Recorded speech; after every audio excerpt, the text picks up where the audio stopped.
A 76-year-old grandmother walked into her bank. She had been their customer for 35 years. But what happened next will make you angry. They looked at her old dress and her worn bag. Then they decided she was not good enough for them. They threw her out like trash. But wait until you hear what happened when a stranger saw her crying outside. This stranger was about to teach that bank a lesson they would never forget. Mary Thompson was 76 years old. Her hair was silver like moonlight. Her face showed the lines of a long life. Some lines were from smiling at her children's weddings. Some were from crying at funerals of dear friends. Some were from laughing with Tom on lazy Sunday mornings. Today, she was about to cry more than she had in years. And these tears would be different. These would be tears of shame and anger. She walked slowly through the glass doors of Citibank. The bright lights hurt her eyes. The floor was so shiny she could see herself in it. Everything looked cold and expensive. Mary remembered when this bank was different.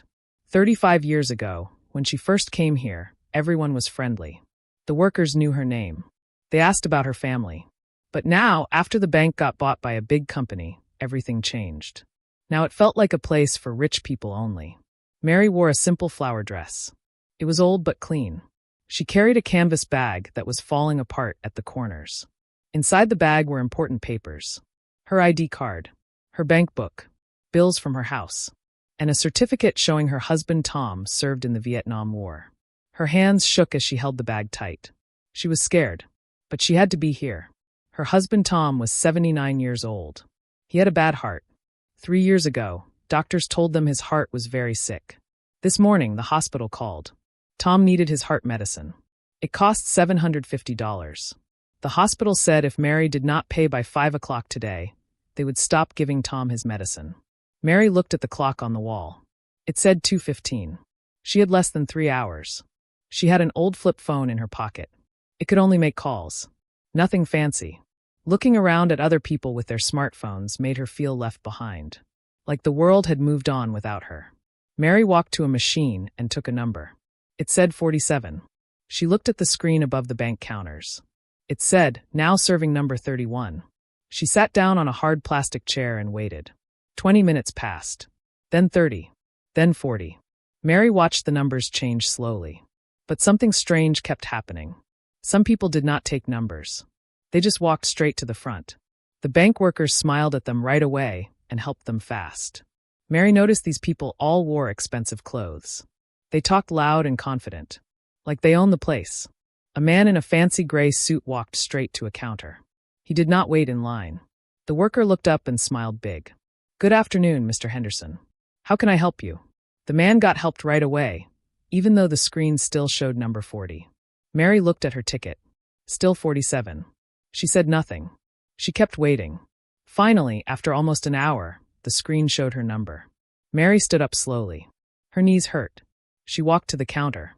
A young woman sat behind the glass. Her name tag said Jessica Brown. Jessica was about 25 years old.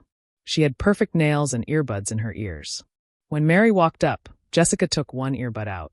She looked annoyed. Her eyes looked at Mary's old dress and worn bag. Her face changed. She looked at Mary like Mary was dirty. Hello, Mary said quietly. I need to take out money from my savings account, please. Jessica did not answer right away. She typed on her computer. Then she looked back at Mary with a bored face. Account number? Jessica asked in a flat voice. Mary pulled out her bank book. It was soft and worn from years of use. She pushed it under the glass window. Jessica picked it up with just 2 fingers. Like it was gross. She looked at how much money was in the account. Her eyebrows went up a little. How much do you want? Jessica asked. $750, Mary answered. It's for my husband's medicine. He has a bad heart. The hospital needs the money today, before 5 o'clock. Jessica did not care about the story. She stared at her screen. Then she looked up. I need more proof of who you are, Jessica said. Do you have 3 bills from your house? Do you have proof of your address from the last 30 days? We need a second photo ID too. Mary looked confused. She reached into her bag. She pulled out her papers and put them on the counter. I have my ID card right here, Mary said. And my bank book. I also have a bill from last month. And my husband's certificate from the war. I have been coming to this bank for 35 years. Is this not enough? Jessica barely looked at the papers. Our rules changed, Jessica said. For this much money, we need better proof. Without the right papers, I cannot give you your money. But this is my money, Mary said. Her voice was shaking. I have all my papers. Please, my husband is very sick. He needs this medicine today. Jessica's face did not change. Rules are rules. Maybe come back another day when you have everything we need. Mary felt her heart drop. Another day? Tom did not have another day. Her hands started shaking. Please, she said. Is there someone else I can talk to? A manager? This is an emergency. Jessica sighed. She picked up her phone. Mr. Davis, there's a customer here having problems. Can you come to window 3? The mean manager. A man came out from an office in the back. His name was Stephen Davis. He was about 40 years old. His hair was slicked back. He wore an expensive black suit. He walked like he was important. His eyes looked at Mary for 1 second. Then he looked away, like she was not worth his time. What's the problem? He asked Jessica. Not Mary. This customer wants money, Jessica said.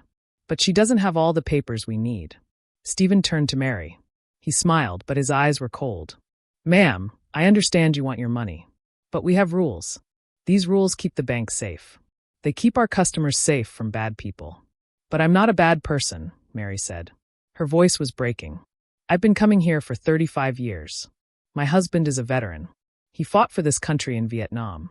He's sick and needs his medicine. That's all I'm asking for. Just my own money. Stephen's face did not soften.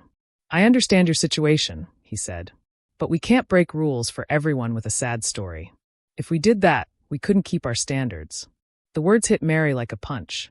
A sad story. Like Tom's life meant nothing. Please, she tried again. Tears filled her eyes. This is my money. I earned it. I saved it. Stephen looked around the bank. Other people were starting to watch. He leaned in and spoke quietly. Ma'am, you're causing a scene. I'm going to have to ask you to leave. But I didn't do anything wrong, Mary said. Stephen stood up straight. He waved to 2 security guards near the door. They walked over fast. Please take this woman outside, Stephen said. She's bothering our other customers. Mary felt her legs get weak. She tried to pick up her papers, but her hands were shaking too much. Papers fell to the floor. Her ID card, Tom's war certificate, an old wedding photo that was in her bank book. The photo showed Mary and Tom on their wedding day. More than 50 years ago. Tom stood tall in his army uniform, young and strong, smiling proud. Mary stood next to him in a simple white dress. Her eyes were bright with hope. The photo landed face up on the cold floor. Mary made a small crying sound. She bent down to get it. Ma'am, please come with us, the tall security guard said. Mary looked up at him. Tears ran down her face. She could not speak. Her throat was closed with sadness and shame.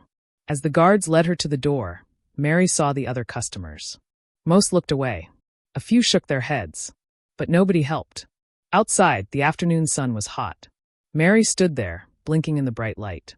She saw a wooden bench a few steps away under a small tree. She walked to it. Her legs almost gave out. For a long time, Mary just sat there, staring at nothing. Then the tears came. They rolled down her old cheeks. They dripped onto the papers in her lap. She did not make noise. She just cried quietly, the way someone cries when they have given up. She held the old wedding photo in her hand. She thought about Tom waiting at home, weak and tired, trusting her to bring back the money for his medicine. She thought about all the years they spent together, building a life, raising kids, getting through hard times together. How could they treat me like this? Mary whispered to herself. We gave everything to this country. Tom fought for it. We paid our taxes. We followed the rules. We did everything right. And this is how they treat us. Nobody answered. Around her, people walked by. Cars drove past. Nobody noticed the old woman crying on the bench outside the bank. Inside the bank, life went on like normal. Jessica helped another customer. Stephen went back to his office. And outside, Mary sat alone, wondering how she was going to save her husband's life. The sun was starting to go down. Mary still sat on the bench. Papers scattered around her feet. One paper, a bill from her house, lifted off the ground. The wind blew it away. Mary watched it go. But she did not move. She had no strength left. At that moment, a man walked out of a small coffee shop across the street. He had a paper cup in his hand. He was tall with long dark hair that had some gray in it. He had a beard. He wore an old leather jacket a black t-shirt and faded jeans. His boots looked old and worn. Everything about him said he had been traveling for a long time. His name was Keanu Reeves. But nobody knew that yet. He was just a man passing through town on his motorcycle. He was not famous here. He was not rich. He was just a person. As Keanu stepped onto the sidewalk, he saw the old woman on the bench. Even from far away, he could see she was crying. He could see papers on the ground around her. Keanu stopped. He could keep walking. Get on his motorcycle. Leave town. Nobody would blame him. Nobody would even know. But something made him stop. Something about how sad the woman looked made him put down his coffee and walk toward her. Keanu walked slowly so he would not scare her. He saw a bill on the ground near a trash can. He bent down and picked it up. Then he started picking up the other papers. An ID card. A certificate from the army. An old bank book. And then he saw a photo. It was a wedding photo. A young couple. The man wore an army uniform. The woman wore a white dress. They looked so happy. So full of hope. Keanu looked at the photo. Then he looked at the woman on the bench. The years had changed her. But her eyes were the same. I think these are yours, Keanu said gently. He held out the papers. Mary looked up. She was so lost in her sadness that she had not seen him coming. She looked at the papers in his hands. Then at his face. He looked like a traveler. His clothes were dusty. His hair was messy. But his eyes were kind. His voice was soft. Thank you, Mary said. Her voice was still thick with tears. She reached out with shaking hands. Keanu gave her the papers carefully. But he did not leave. He pointed to the empty space on the bench. Can I sit down? He asked. Mary was surprised. Strangers did not usually care about her problems. But something about this man felt safe. Yes, she said quietly. Keanu sat down. He left space between them. For a moment, they both just sat there. Birds sang in the tree. Cars drove by. Normal sounds. Like nothing bad had happened. That's a beautiful photo, Keanu said. Your wedding day? Mary looked at the picture. Despite everything, she smiled a little. Yes, she said softly. 53 years ago. That's my Tom. He was so handsome in his uniform. She paused. He's still handsome to me. Keanu nodded. He served in Vietnam? Mary's eyes met his. She saw real interest there. Yes, she said. 2 tours. He got a medal for being brave. But he never talks about it. He says he was just doing his job. She held the photo tighter. He gave so much for this country. And now, her voice stopped. The tears came back. Keanu waited. He did not rush her. He just sat there quietly. Then Mary told him everything. About Tom's sick heart. About the medicine he needed. About the hospital calling that morning. About the $750. About the deadline of 5 o'clock. And then she told him about the bank. About waiting for an hour while rich people got helped first. About the young worker who looked at her with hate. About the manager who called her situation a sad story and had her thrown out. They treated me like I was nothing, Mary said, crying. Like I was worthless. I've been going there for 35 years. And today, when I needed them most, they threw me out because I don't look rich enough. Keanu listened to every word. His face stayed calm. But something changed in his eyes. A quiet fire. How much time do you have? He asked. Mary looked at a clock on a building. It was almost 3:30. Less than 2 hours, she said. And I don't know what to do. Keanu looked at the bank. Through the windows, he could see the workers at their desks. Life going on like normal. Like an old woman had not just been hurt and thrown out. Keanu stood up. He held out his hand to Mary. What's your name? He asked. Mary, she said. Mary Thompson. Mrs. Thompson, my name is Keanu. And I think we should go back into that bank together. Mary's eyes got wide with fear. She shook her head fast. No, I can't. They'll just throw me out again. They might call the police. Keanu kept his hand out. Steady and patient. I understand, he said gently. What they did was wrong. It was cruel. And you didn't deserve it. But your husband needs his medicine. And you have every right to your own money. He paused. Sometimes people forget that everyone deserves respect. No matter how they look. No matter how much money they have. Sometimes they need to be reminded. Mary stared at him. This stranger who wanted to help her. Why would you do this? She asked quietly. You don't even know me. Keanu smiled. A small, sad smile. Because it's the right thing to do, he said simply. And because I know what it's like to be in dark places. I know how much it means when someone helps. Mary looked at his hand. Then at the bank. She was scared. But she thought of Tom, waiting at home, trusting her. Slowly, Mary reached up and took Keanu's hand. His grip was warm and strong as he helped her stand. "Thank you," she said, her voice full of emotion.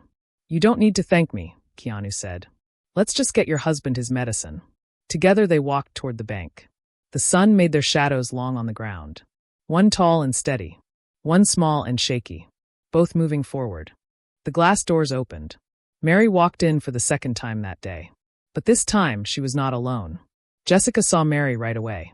Her eyes went wide. Then they got angry. She thought she was done with this old woman. "She's back," Jessica said to the worker next to her. The other worker looked up and shook her head with a mean smile. Jessica called security. "The woman from before is back." The two guards came out. They walked toward Mary. But then Stephen Davis came out of his office. His face was red with anger. He had been on an important call when Jessica interrupted him. Stephen walked straight to Mary. He stopped in front of her. His arms crossed over his chest. His eyes cold. "I thought I made myself clear," he said, his voice low and sharp. "You're not welcome here.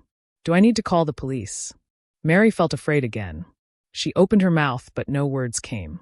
Then Keanu stepped forward. He moved in front of Mary a little, not blocking her, just showing he was there. His body was relaxed. Nothing mean about him.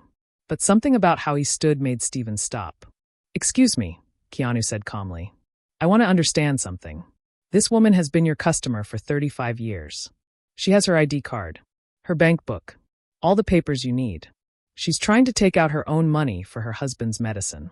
So what exactly is the problem?" Stephen looked at Keanu for the first time. He saw the old jacket, the faded jeans, the messy beard. In Stephen's mind, Keanu was nobody. Just another poor person who did not matter. "This is none of your business," Stephen said. "I don't know who you are, but I suggest you step aside. Unless you want to get thrown out too." Keanu did not move. His face stayed calm. But his eyes got more intense. "Actually," he said, "I think it is everyone's business when a bank refuses to help a loyal customer for no good reason." He paused. "Mrs. Thompson showed your worker her ID. She has her bank book. She has bills and her husband's war certificate. That's more papers than most people need. So I'll ask again. What's the real reason you won't help her?" Stephen's face got redder. He was not used to being questioned, especially by someone who looked like he lived on the streets. "The reason," Stephen said coldly, "is that we can refuse service to anyone who looks suspicious. Our rules keep this bank safe. If she can't give us what we need, that's her problem." Keanu tilted his head a little. "Suspicious," he repeated. "And what makes her suspicious? The way she's dressed? Her old bag? Or is it just that she doesn't have enough money to be worth your time?" The question hung in the air. People in the bank started to notice. Conversation stopped. Everyone looked at them. Stephen felt all those eyes on him. He did not like it. "How dare you?" he said quietly. "Security, remove both of these people now." The guards stepped forward. But before they could reach Keanu and Mary, a voice called out. "No, wait!" Everyone turned. The voice came from a woman in a blue sweater. Her name was Patricia Mills. She had watched earlier when Mary was thrown out. She had felt guilty all afternoon. She had seen something wrong and done nothing. Not this time. Patricia stepped out of line. Her heart was beating fast. She did not like fighting. But this was important. "I saw what happened before," Patricia said. Her voice was steady. "I watched your workers treat this woman with no respect. They made her wait for almost an hour while rich people got helped first. They asked for papers she didn't need.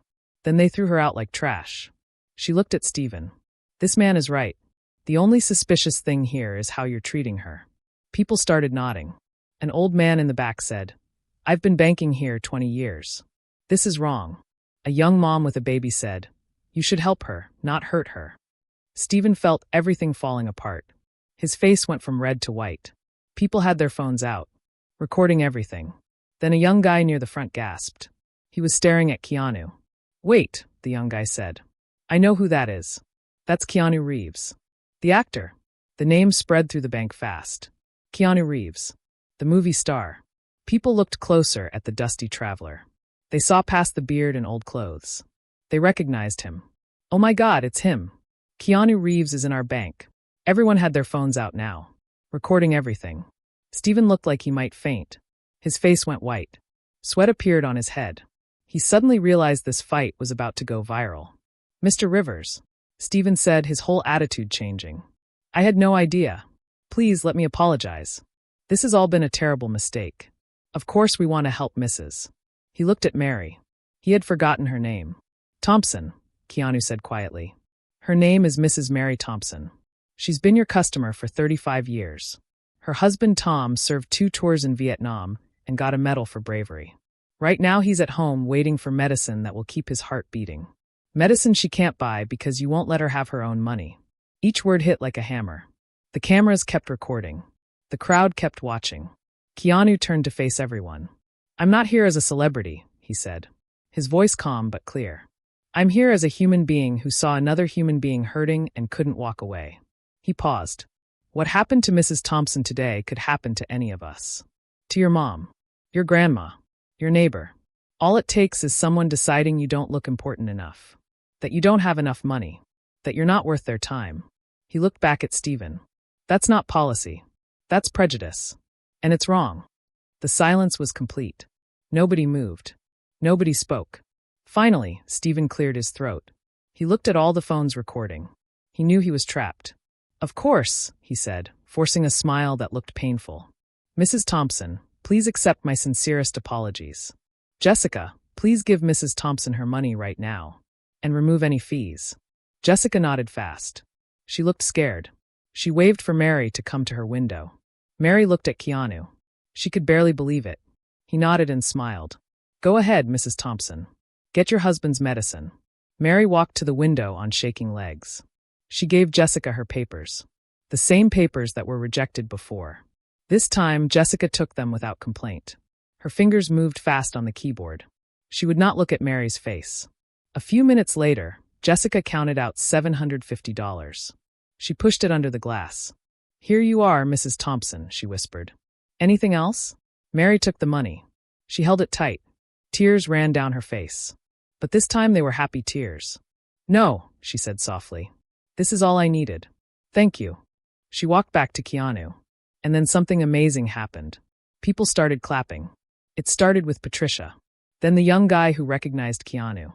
Then the old man. Then the mom with the baby. One by one, everyone in the bank clapped. Not for the movie star, but for the old woman who had fought for her dignity and won. Mary stopped in front of Keanu. She took his hand in both of hers. "Thank you," she said, crying. "Thank you for standing up for me." Keanu smiled gently. "You stood up for yourself, Mrs. Thompson. You came back even though you were scared. That took real courage." Before they left, Keanu looked at Stephen one last time. "Mr. Davis," he said quietly, "remember something. The way you treat people who can't do anything for you says everything about who you really are." Stephen said nothing. There was nothing he could say. Keanu put a gentle hand on Mary's back. They walked to the exit. The glass doors opened. They stepped out into the sunshine. Behind them, the clapping continued. Outside, Mary held the envelope of money against her chest. "I got it," she said. "I actually got it." Keanu nodded. "Now we need to get you to the hospital before 5 o'clock. Mary's face fell.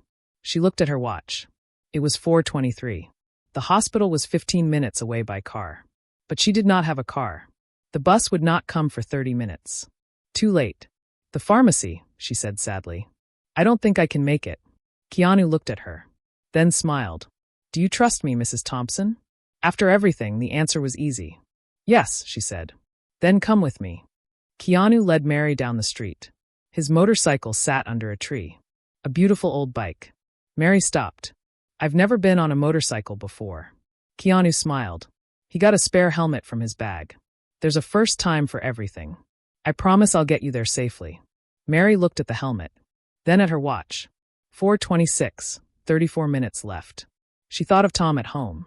Trusting her. She took the helmet. "Let's go," she said. Minutes later, the motorcycle roared to life. Mary held on tight to Keanu's jacket. They rode through the streets. The wind rushed past her face. It was scary, but also exciting. And despite everything, Mary smiled. They arrived at City Hospital at 4:41. 19 minutes to spare. "Go," Keanu said. "I'll wait here." Mary hurried inside. She found the pharmacy. There was a short line. Mary joined it, watching the clock. 4:45, 4:48, 4:52. Finally, her turn. She gave them the money. The pharmacist smiled and handed her a white bag with Tom's medicine. "You made it just in time," the pharmacist said warmly. Mary clutched the bag to her chest. "Thank you," she whispered. She walked outside. Keanu was waiting. "I got it," she said, crying with relief. "Tom's going to be okay." Keanu smiled. "I'm glad. Now let's get you home to your husband." The ride home was peaceful. When they pulled up to Mary's small house, she climbed off the bike. She turned to face the man who had changed everything. "I don't know how to thank you," she said. "You saved my husband's life." Keanu shook his head. "You saved his life. You're the one who didn't give up. I just helped remind some people what they should have known all along." He paused. "Take care of Mr. Thompson. And take care of yourself." Mary squeezed his hand. "You're a good man." Keanu put his helmet on. With a final wave, he drove away. Mary watched until he was gone. Then she went inside where Tom was waiting. That evening, Mary told Tom everything. When she finished, there were tears in his eyes. "All these years," Tom said, "I thought I was protecting you. But today you were the one who saved me." Mary kissed his forehead. "We save each other. That's what we've always done." What they did not know was that their story was already spreading online. The videos from the bank were going viral. Within 24 hours, 2 million views. Within 48 hours, 10 million. News channels picked it up. People shared their own stories of being treated badly because of how they looked. The bank faced huge backlash. Hundreds of customers closed their accounts. 3 weeks later, the bank fired Stephen and Jessica. They changed all their policies. They created programs to help seniors.